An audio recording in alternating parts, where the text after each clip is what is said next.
आप सभी क्षेत्रवासियों को, जिलावासियों को, उत्तराखंड वासियों को और सभी राष्ट्रवासियों को मैं जो है हमारे प्रमुख पर्व दीपावली की हार्दिक शुभकामनाएं और बधाई देता हूं।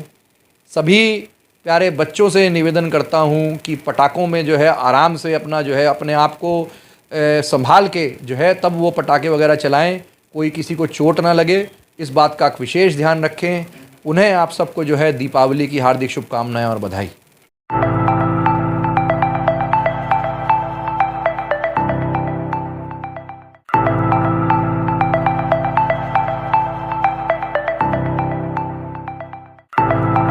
नमस्कार, स्वागत है आपका दृष्टि न्यूज उत्तराखंड में। मैं आपके साथ संदीप पोईवाल। दोस्तों, जैसे कि आप जानते हैं कि हम समय समय पे आपकी मुलाकात कराते रहते हैं। आज भी हम आपकी मुलाकात कराने जा रहे हैं। आप मेरे साथ देख रहे होंगे बैठे हुए आचार्य पंडित रजनीश शास्त्री जी, जो कि किसी नाम के मोहताज नहीं हैं। हरिद्वार ज़िले के अंदर इन्हें धर्मगुरु के नाम से जाना जाता है और ज्योतिष शिक्षा में माहिर हैं। और बचपन में अभिलाषाएँ होती हैं कि मुझे ये बनना है, या मुझे ये करना है, या मुझे ये करना है। रजनीश शास्त्री जी का बचपन कैसा रहा और किस तरीके से उनकी इच्छाएं थी, ये सब बातें लेके आए हैं हम रजनीश शास्त्री जी के साथ। तो बात करते हैं रजनीश शास्त्री जी से। नमस्कार गुरु जी। जय श्री राम, जय श्री राम। गुरु जी, सबसे पहले आ जाती है बचपन की, यानी कि बाल्यावस्था की बात। तो बाल्यावस्था में सबके एक सपने रहते हैं कि कोई बोलता है मैं आईएएस अधिकारी बनूंगा, कोई बोलता है मैं पीसीएस अधिकारी बनूंगा, कोई बोलता है मैं डॉक्टर्स बनूंगा, और साथ ही उनके पेरेंट्स की भी अभिलाषाएं रहती हैं। तो गुरुजी, हम जानना चाहेंगे कि आप धर्मगुरु हैं हरिद्वार ज़िले के अंदर। कम से कम हरिद्वार ज़िले के अंदर आपका एक अच्छा नाम है। तो आप ज्योतिष आचार्य में ही कैसे गए? आप सभी नगर व प्रदेशवासियों को मेरी ओर से दीपावली, भैया दूज की हार्दिक शुभकामनाएं। आप सभी दीपावली बहुत हर्षोल्लास से मनाएं और आपसे हर साल की तरह मेरा इस साल भी यही अनुरोध है कि लघु व्यापारियों से अपना सामान खरीदें ताकि उनकी भी दिवाली शुभ हो, मंगलमय हो। धन्यवाद। Once again happy Diwali. धन्यवाद आपका। और इन सब बातों के लिए जो आपने पूछा मेरे बचपन से संबंधित। देखिए, मैं एक गरीब परिवार से हूँ और घर में बचपन से ही पूजा पाठ की जो पद्धति थी वो दिन रात पूजा पाठ का ही कार्य किया जाता था। मेरे पिताजी स्वयं पौरोहित्य कर्म से जुड़े हुए थे। मेरा दादाजी से लेकर के हमारा पूरा परिवार ही इस पौरोहित्य कर्म से जुड़ा हुआ रहा है। तो घर का, परिवार का जो एक माहौल रहा वो हमेशा पूजा पाठ का रहा। तो उस समय ऐसी तो कोई इच्छाएं नहीं रहती थी कि मुझे ऐसा बनना है या ऐसा बनना है। तो हमें तो जीवन में बचपन में सबसे अधिक जो पसंद था तो एक पढ़ाई करना और खेलना, दो चीज़ें मुझे बहुत ही पसंद थी। और ईश्वर की कृपा रही, मैं शुरू से ही एक होनहार बच्चा रहा हूँ, चाहे वो खेल कूद में रहा हूँ, चाहे पढ़ाई में रहा हूँ। तो ऐसा कोई चीज़ सोच के नहीं चली थी, लेकिन फिर भी मुझे अच्छा पहनने का, अच्छा रहने का एक शौक़ था मेरे व्यक्तित्व में। तो कई बार हम छोटे मोटे रोल गाँव में या बाहर चल कर के नाटकों में हिस्सा लेते थे। जैसे रामलीला का मंचन होता था या कोई और भी कार्यक्रम इस तरह से धर्म संबंधी होता था, या कोई जागरण भी होता था, या स्कूल में भी कोई पार्टिसिपेट करना होता था, कोई प्रतिभाग करना होता था, तो उसमें भी मैं बढ़ चढ़ करके हिस्सा लेता था। कोई हमारे धर्म से जुड़ी हुई कोई हम ऐसे कलाकृति वहाँ पर दिखाते थे, तो नाटक का मंचन होता था। तो मेरी भूमिका हमेशा ये होता था कि अपना एफर्ट पूरी तरह से दिखाना होता था। चाहे वो मैं क्रिकेट खेलूँ, चाहे मैं वॉलीबॉल खेलूँ, चाहे मैं पढ़ूँ, तो हमेशा भगवान की मेरे ऊपर ऐसी कृपा रही। उस समय से सपने तो कुछ नहीं थे कि मुझे। क्षेत्रवासियों को यही बधाई दी जाएगी कि आप लोग एक तो जो भी पटाखे चलाए तो उनसे दूर रहें। दूसरी बात, जो शहर में मिठाइयाँ बट रही है उन पर जरा देख के खाए भी है, ताकि हमें ये दीपावली का शुभ त्यौहार है, सभी को मिलजुल कर मनाना चाहिए। इसमें प्रेम का प्रतीक है, हमारे जो है बड़ों का सम्मान करना चाहिए। यही हमें दीपावली का वो सिखाते हैं कि हमें जो है बुराई का अंत करना चाहिए। जो लोग बुरे रास्ते पे चल रहे हैं या बुराई करते हैं उनको समझाना चाहिए। समाज के अंदर एक इसका बहुत बड़ा संकेत है। रावण ने जो है को मार के राम जी ने विजय की थी, वो बुराई का संकेत दिया था कि हमें बुराई को हटाना है। पूरे प्रदेशवासियों को दीपावली की शुभकामनाएं। मुझे डॉक्टर और बनना अपने है, पूरे नगर मुझे इंजीनियर बनना है, लेकिन ये होता था कि हाँ मुझे अच्छा पढ़ना है और एक अच्छा व्यक्तित्व, क्योंकि घर में हमेशा इस प्रकार का माहौल रहता था कि जीवन में, क्योंकि घर में 24 घंटे धर्म शिक्षा चलती थी, तो उससे कहीं ना कहीं वातावरण भक्ति में मेरा रहा। और मैं हनुमान जी की साधना में बचपन से ही रहा। सुबह शाम आरती का जो एक वो संकल्प था वो मैं निभाता रहा। पूजा पाठ धर्म में अध्यात्म में मेरी रुचि तो बचपन से ही रही, लेकिन मैं ऐसे इस लाइन में आ जाऊंगा ऐसा नहीं था, या मैं कुछ डॉक्टर बनूंगा ऐसा कुछ भी हमने विचार मन में नहीं किया। अभी आपने कहा सबसे ज़्यादा रुचि आपको पढ़ाई में और खेल कूद में थी, तो ऐसा नहीं लगता था आपको कि जैसे सचिन तेंदुलकर हैं उसकी जैसे मैं भी एक बड़ा क्रिकेटर बनूं या और किसी खेल में नाम रोशन करूं? नहीं, ऐसा कोई विचार नहीं आता था कि मुझे ऐसा बनना है या ऐसा बनूँ। मैं आपको सच बताऊँ तो ऐसा कोई विचार था ही नहीं उस समय। तो ये था कि हाँ टारगेट है कि भाई हाँ एक अच्छा इंसान बनना है। जो घर का वातावरण था, सामाजिक परिवेश मेरा था, तो ये था कि एक अच्छा इंसान बनना है। उसमें क्या बनना है ये डिसाइड नहीं था। देशवासी व शहरवासियों को धनतेरस, दीपावली, गोवर्धन पूजा और भैया दूज की हार्दिक जो शुभकामनाएं। वातावरण था, धर्म अध्यात्म की तरफ जो रुचि थी, वो शुरू से ही ऐसा मन में भाव था कि भगवान की पूजा करनी है, आरती करनी है, तो व्रत रखना है। तो मैं बचपन से ही भक्ति में था और 5-6 साल की आयु से मैं मंगलवार के व्रतों को रखता था। हनुमान जी मेरे आराध्य बचपन से ही रहे, तो मैं उनकी भक्ति में चालीसा तो मुझे बहुत ही अल्प आयु में ही याद हो गई थी। अभी यहाँ पे सवाल हो रहा है पेरेंट्स का। पेरेंट्स चाहते हैं कि हमारे बच्चे अच्छा अचीव करें, अच्छी पोस्टों पे जाए या अच्छा खिलाड़ी बने, किसी भी लेवल तक बहुत ही अच्छा करें। यहाँ पे आपके पेरेंट्स इस चीज़ को लेके आपसे कुछ बोलते थे? नहीं, हमारे पिताजी थोड़ा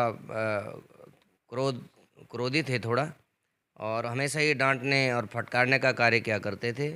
और मुझे लगता है कि माता पिता जब आपको डांटें फटकारें तो ये आप ज्ञान सभी क्षेत्रवासियों को, जिलावासियों को, उत्तराखंड वासियों को और सभी राष्ट्रवासियों को मैं जो है हमारे प्रमुख पर्व दीपावली की हार्दिक शुभकामनाएं और बधाई देता हूं। प्राप्त नहीं होता है। तो उनकी जो ताड़ना है वो हमारे लिए जीवन में बहुत ज्ञानवान बना। उनका जो ताड़ना रहा, उस ताड़ने से मन में ये संकल्प तो ज़रूर था कि हम एक दिन कामयाब होकर के दिखाएंगे, हम कुछ अच्छा करेंगे, अच्छा बनेंगे। हालांकि जैसे जैसे आयु बढ़ी, जब मुझे गुरुकुल में भी डाला गया तो मन थोड़ा व्यतीत हुआ। जब यहाँ पढ़ाई के लिए मुझे फिर गुरुकुल में डाला गया, जब देखा पढ़ाई लिखाई में अच्छा है, तो उसके बाद मुझे गुरुकुल में डाला गया। तो मुझे लगा कि ये कार्य अच्छा नहीं है, तो मैं थोड़ा मति भ्रम भी हो गया था और मैं वहाँ से चला भी गया था, बम्बई भी चला गया था। और मुझे लगा कि मैं शायद फिल्मों में, एक्टर बनने, जैसे कि अभी आपने बताया कि नाटक नुक्कड़ों में मैं रोल करता था। हाँ वो थोड़ा आप सभी नगर व प्रदेशवासियों को मेरी ओर से दीपावली भैया दूज की हार्दिक शुभकामनाएं। आप सभी दीपावली बहुत हर्षोल्लास से मनाएं और आपसे हर मुझे इस साल तरह से मंचन करना कुछ भी, तो मुझे लगा कि मैं शायद हीरो बन सकता हूँ। हाँ, मेरे मन में ये था कि शायद मैं हीरो बन सकता हूँ, और इस कार्य के लिए मेरा बम्बई जाना भी हुआ। हालांकि मैंने कुछ वहाँ किया भी, और उसके बाद हमारी माता जी परेशान रहने लगी। तो मुझे उस समय टेलीग्राम चलता था उस समय, तो टेलीग्राम के माध्यम से कई टेलीग्राम मुझे भेजे गए, और उस भेजने के कारण फिर मुझे वापसी करनी पड़ी। तो ये आपका पढ़ाई खेल से लेके बॉम्बे तक का सफ़र, ये युवावस्था का रहा, यही ये सफ़र जो आज आप विख्यात हैं आचार्य उसमें, तो ये आचार्य बनने तक का सफ़र कैसा रहा? नहीं, ये जो मैंने बताया परिवेश तो पूजा पाठ का रहा ही शुरू से। और जब मुझे लगा, हालांकि बीच में ऐसी भी तैयारी रही कि शायद मैं विदेश जाऊंगा, लेकिन हनुमान जी की ऐसी कृपा रही, उनकी भक्ति में मैं हमेशा रहा। तो मैंने प्रयास भी किया, तो ऐसी बाधाएं आ जाती थी कई बार। जैसे मैंने पासपोर्ट बनाया, पहले मैं कुरुक्षेत्र में था, तो मैंने चंडीगढ़ से पासपोर्ट बनवाया, और मुझे लगा मुझे हो भी गई थी मेरे सब वहाँ कनाडा के लिए, लेकिन उस समय मेरी दुर्घटना हो गई एक, और मेरे यहाँ पर काफ़ी चोट लग गई जो कैंसिल हो गया। फिर एक मौका हो रहा है, वो भी किसी कारण से बाधित हो गया। लेकिन वहाँ पर मैं हनुमान जी की पूजा पाठ में संलग्न रहा, धीरे धीरे और परिपक्व होते रहे। फिर लगा कि भगवान ने हमें इसी कार्य के लिए चयनित किया है, तो हमें इसी कार्य में और आगे बढ़ चढ़ करके लोगों का मार्गदर्शन करना चाहिए, अपने शिक्षा को, ज्ञान को और बढ़ाना चाहिए। यानी कि आपके कहने का मतलब है कि जैसे हम किसी भी रूप में किसी भी भगवान को या किसी भी देवता को पूछते हैं तो कहीं ना कहीं वो हमारा साथ देते हैं। तो हनुमान जी की मर्जी नहीं थी कि आप और किसी दिशा में जाएं। जी बिल्कुल, मुझे ऐसे ही लगता है। बाद में फिर मुझे ऐसे लगा कि हनुमान जी ऐसा चाह रहे हैं कि मुझे उनकी भक्ति में रहना है, पूजा पाठ में रहना है, और मेरे लिए उचित स्थान यही है। और फिर जब मैं भक्ति भाव में रहता था तो कहीं ना कहीं वो चीज़ें, वो जो शक्ति हैं, वो कहीं ना कहीं आपसे जुड़ जाती हैं, तो वो इंट्यूशन भी आपको मिलती है। अंतर्मन ऐसा कहता है। तो मेरे अंतर्मन ने ये कहा और मुझे कई बार ऐसा आभास भी हुआ। तो फिर मुझे लगा कि मेरे लिए जो अच्छा है, मुझे इस कार्य में और आगे बढ़ना चाहिए, अपने ध्यान को, पूजा पाठ को, आध्यात्मिक ऊर्जा को और अर्जित करना चाहिए। तो मैं लगातार इसमें अपना संलग्न रहा और अपने आध्यात्मिक यात्रा को ही और आगे बढ़ता रहा। आचार्य जी, किसी भी उसमें आप ले सकते हैं कि ज्ञान ज्ञान जितना लो उतना कम, लेकिन आपके पास ज्ञान का भंडार है। नौ ग्रह की अगर जो हम बात करें तो आपके पास है, ज्योतिष की अगर जो हम बात करें तो आपके पास है, हस्तरेखा की बात करें तो आपके पास है। इतनी ज्ञान सिद्धि प्राप्त करने में आपको क्या कठिनाई आई, क्या आपने त्याग करा और किस चीज़ों से आप परीक्षा देके आगे बढ़े? देखिए, जीवन में कहते हैं कि वो ज्ञान की कोई सीमा तो नहीं है और इसकी कोई लाइन नहीं है कि कोई एलओसी लाइन खींच दी। और मुझे लगता है हम जैसे ज्ञानी पता नहीं कितने दुनिया में होंगे। तो सर्वदा अपने आप को ज्ञानी न मान करके अपने आप को मूढ़ ही मानना चाहिए। और धर्म का जो मार्ग है, देखिए ज्ञान तो एक अलग विषय है ही, लेकिन उसके साथ साथ ये भी भगवत कृपा जब आपके ऊपर हो जाती है तो भगवत कृपा के द्वारा ये सारे कार्य जीवन में संपन्न होते हैं। जहाँ पर कृपा राम की हुई, तहाँ पर कृपा करे सब कोई। बिना भगवत कृपा के आपका ज्ञान भी निरर्थक है, आपकी कोई भी चीज़ निरर्थक है। लेकिन यदि आपने भगवत प्राप्ति के लिए साधन कर रहे हो, अपनी ये आध्यात्मिक यात्रा को भगवान की ओर जोड़ने का प्रयास कर रहे हो, तो आप फिर एक ज्योतिषी नहीं रहते, आप ज्ञानीवान नहीं रहते, आप स्वयं देवज्ञ बन जाते हो। और देवज्ञ जब बन जाते हो तो फिर आप किसी के लिए भी अच्छे सोचते हैं, जैसा आप सोचते हैं कि तुम्हारा कल्याण होगा, तो निश्चित रूप से भगवान उस कल्याण को पूरा करने के लिए आशीष देंगे, आशीर्वाद देंगे। इसलिए भगवत कृपा के लिए हमें प्रयास करना चाहिए। आप कितने भी ज्ञानी बन जाओ, लेकिन यदि भगवान की कृपा नहीं है तो बड़े बड़े ज्ञान भी फेल हो जाते हैं। आचार्य जी, ज्ञान की अगर जो बात आई तो ज्ञान में सबप्रिय है धर्म। आखिर ये धर्म क्या चीज़ है? देखिए, धर्म की कई परिभाषा हैं।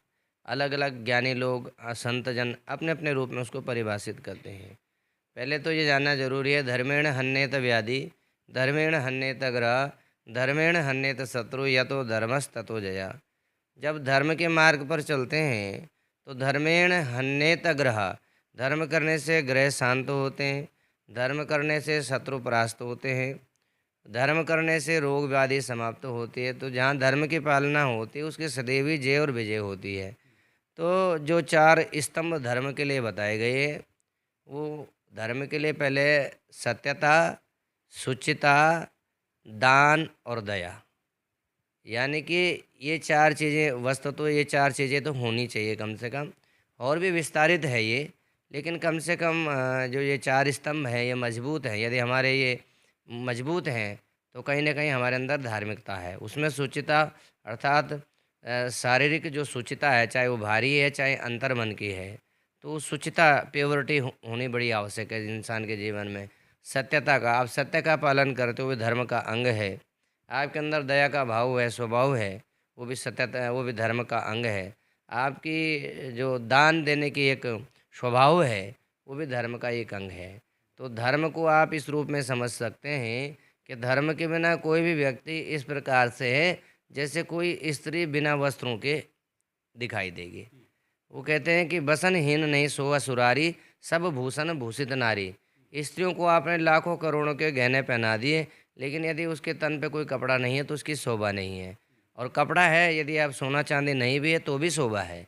उसी प्रकार से यदि आपके जीवन में धर्म है, आप अमीर हों, गरीब हों, छोटे हों, बड़े हों, काले हों, नीले हों, पीले हों, कैसे भी आपका व्यक्तित्व हो, लेकिन यदि आपने धर्म को धारण किया है तो आप समझिए अपने जीवन को सफल कर रहे हैं। अब बात धर्म की हो रही है और आपने बताया कि सत्यता, दान और दया जरूर होनी चाहिए। बहुत सी बार एक चीज़ देखने को मिली है, जैसे कि कलयुग चल रहा है, कि जाने अनजाने में झूठ बोल देते हैं और बाद में हम पछताते हैं। तो इस तरीके से सत्यता बिल्कुल निडर होकर बोलनी जाए, अ, उसमें कैसे हम परिपक्व हों, क्योंकि चाह के भी हम नहीं कर पाते हैं। देखिए, शास्त्रों ने कहा है, सत्यम भूर्यात प्रियम भूर्यात अप्रियम न भूर्यात सत्यम। सत्य बोलें लेकिन प्रिय होना चाहिए। ऐसा सत्य भी न बोलें आपके किसी की जान ही निकाल दें। सत्य को बोलना है, लेकिन आपके जो वचन होने चाहिए प्रिय, मधुर वाणी होनी चाहिए। आप, कई लोग ऐसा शिकायत करते हैं, जी हमारे सब दुश्मन बन गए, हम परेशान हो गए, हम तो सच बोलते हैं जी। सच बोलें, लेकिन सच प्रिय भी होना चाहिए। ऐसा अप्रिय सत्य भी नहीं होना चाहिए कि जो आपने किसी के मन को दुखा दिया। तो सत्यम बुरियात प्रियम बुरियात अप्रियम न बुरियात सत्यम। सत्य ऐसा नहीं होना चाहिए जो किसी को अप्रिय लगे। हालांकि सत्य थोड़ा अप्रिय लगता है, बुरा लगता है किसी को, तो उसे किस ढंग से आपको बोलना है, समझाना है, तो ये आपके ऊपर है। लेकिन उसे बुरा लगेगा ये सोच करके आप झूठ बोलेंगे तो वो धर्म का स्वरूप नहीं है। धर्म के स्वरूप के लिए आपको सत्य का ही अनुसरण करना पड़ेगा। अच्छा जी, चलते चलते एक लास्ट सवाल। बचपने की हमारी बात हुई थी। बचपने में बच्चे बहुत चुलबुले रहते हैं, बहुत शांत रहते हैं, या बहुत एकांत में रहते हैं। आपका जो बचपना था वो किस तरीके का था? चुलबुला या शांत या एकांत का? बड़ा मस्त और चुलबुला। एक तरह से मैंने आपको बताया कि खेल कूद हो, कहीं कोई नाटक हो, कुछ भी कार्य करना हो, तो प्रयास ये रहता है कि मुझे आगे रहना है, पीछे नहीं रहना है। कहीं खेल हो रहा है तो आगे चले गए, कोई स्कूल में पढ़ाई हो रही है तो आगे चले गए, और कुछ भी हो रहा है, और सबके साथ हंसमुख व्यवहार, कुशलता, किसी से कोई झगड़े की कोई आवश्यकता नहीं। सारे मित्र बन गए, सारे छोटे बड़े सब मेरे मित्र होते थे। तो मेरे बचपने में मेरा इतना बचपना रहा कि मेरे बहुत ज़्यादा मित्र रहे हैं, बहुत ज़्यादा मित्र रहे हैं, क्योंकि सबके साथ मेरा स्वभाव हंसमुख रहता था, व्यवहार कुशलता से हम बात करते थे। वो नेचर मेरी आज भी बनी हुई है। कोई छोटा आ जाए तो छोटे के साथ उसी स्तर पे बात करते हैं, बड़ा आ जाए तो उसी स्तर पे बात करते हैं। यानी कि कोई द्वेष, कोई घमंड नहीं। कभी किसी प्रकार की, अपने आप में मस्त रहना, अपने लाइफ में मस्त रहना। कोई क्या कर रहा है, कोई क्या नहीं कर रहा है, इस बात में ज़्यादा दखल अंदाजी नहीं देते हुए। यदि खेलना है तो खेलो, पढ़ना है तो पढ़ो। उसने क्या किया, उसने ये ले लिया, मेरा पेन छीन लिया, उसने ऐसे किया, कभी भी मैंने इस तरह की बातों को नहीं सुना। ना किसी को मैंने ऐसा ग्रहण किया, और ना कभी किसी की निंदा करने का प्रयास किया। बहुत बहुत धन्यवाद हमारे चैनल में जुड़ने के लिए। तो ये थे हमारे साथ ज्योतिष आचार्य रजनीश शास्त्री जी, जिनका बचपना बहुत चुलबुला रहा है, और आज भी ये ऐसे ही चुलबुले हैं, छोटा हो या बड़ा हो। कभी किसी से ना तो कोई द्वेष, ना कोई जलन, ना कोई कुड़न। हमेशा मस्त रहना है और आगे बढ़ते रहना है, और आज भी शायद आगे बढ़ रहे हैं। हरिद्वार जिला ही नहीं बल्कि हमारे पूरे हिंदुस्तान में जब भी ज्योतिषी मेला लगता है तो रजनीश शास्त्री जी को ज़रूर बुलाया जाता है। तो इसी के साथ बने रहिए, दृष्टि न्यूज़ में मिलवाते रहेंगे इसी तरीके के खास शख्सों के साथ। जब तक के लिए दीजिए इजाज़त। जय हिंद, जय भारत, जय उत्तराखंड।